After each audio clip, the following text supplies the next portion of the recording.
Chers amis, bienvenue une fois de plus à ce moment de partage de notre pain quotidien.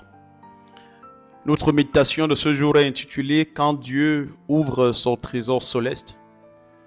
Dans le livre de Deutéronome 28, le verset 12, il est écrit « L'Éternel t'ouvrira son bon trésor, le ciel pour envoyer à ton pays la pluie en son temps et pour bénir tout le travail de ta main. » Alors que nous écoutons cette parole de réconfort, cette parole puissante qui est d'ailleurs une promesse divine, je voudrais nous rappeler que ce verset ne vient pas d'un prophète ou d'un homme, mais vient de Dieu lui-même. Et écoutons, l'Éternel t'ouvrira son bon trésor, le ciel pour envoyer à ton pays la pluie en son temps et pour bénir tout le travail de ta main.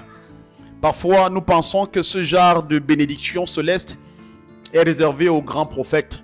Peut-être comme Élie qui pria et fit descendre la pluie après 3 ans et demi de sécheresse. Nous disons, moi, Dieu peut-il vraiment ouvrir le ciel pour moi? Mais ce verset, voyez-vous, ne parle pas seulement à Élie, ni à Moïse, ni à Abraham, à Daniel ou à ces grands hommes de Dieu. Il parle à toi qui crois, à toi qui es enfant de Dieu. Et la promesse de Deutéronome 28, 12 fait partie des bénédictions accordées à quiconque marche dans les voies de Dieu. Oui, cher ami, à quiconque marche dans les voies de Dieu. Le Seigneur voudrait nous donner cette parole, cette promesse qui est personnelle, cette promesse qui est réelle, cette promesse qui est directe. Peut-être aujourd'hui tu traverses une saison de sécheresse, une sécheresse dans ton foyer, une sécheresse dans ta vie spirituelle, un désert financier ou émotionnel, un travail peut-être qui ne porte pas de fruits, une santé fragile, une vision de vie floue. Qu'est-ce que j'en sais?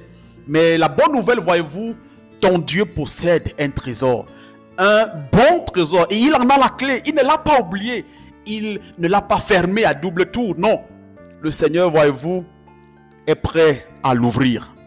Pas selon nos caprices, mais la parole de Dieu dit en son temps, le temps parfait de Dieu. Vous savez, quand Dieu ouvre son ciel, la pluie descend. Et dans la Bible, la pluie est bien plus qu'un phénomène naturel. C'est un symbole spirituel fort. Elle représente la bénédiction divine, la fertilité, la restauration, la manifestation de la grâce, le Saint-Esprit. Mais voyez-vous, cette promesse vient avec une condition. Elle n'est pas une magie. Vous savez, Dieu ne distribue pas ses bénédictions au hasard. Voilà pourquoi dans Deutéronome 28, verset 1 à 2, si vous m'aimez, si vous marchez dans mes voies, le Seigneur le précise. Jésus va dire dans Jean 15, verset 7, si vous demeurez en moi et que mes paroles demeurent en vous, demandez ce que vous voudrez et cela vous sera accordé. Alors que faire, cher ami? Restons attachés à Christ. N'arrêtons pas de prier, mais soyons fidèles, même quand le ciel est encore fermé. Parce que quand Dieu décidera d'ouvrir, personne ne pourra fermer. Prions. Père éternel, toi qui tiens la clé des cieux, toi qui as promis d'ouvrir ton bon trésor, regarde à nous aujourd'hui. Nous avons soif et nous t'attendons. Seigneur, envoie la pluie sur nos vies. Arrose nos champs secs, fais reverdir notre destinée. Bénis l'œuvre, Seigneur, de nos mains. Que nos activités, ô Seigneur, prospèrent. Que notre foi grandisse et que la joie refleurisse en chacun de nous. Ouvre ton ciel, Seigneur, et manifeste ta gloire dans nos vies. Oui, nous prions au nom de Jésus, le vrai trésor du ciel. Amen. Oui, chers amis, le ciel n'est pas fermé.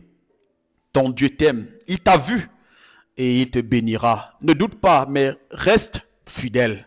Et n'oublions jamais, le ciel est notre héritage, pas un mirage. À très bientôt pour une nouvelle parole d'espérance. Shalom.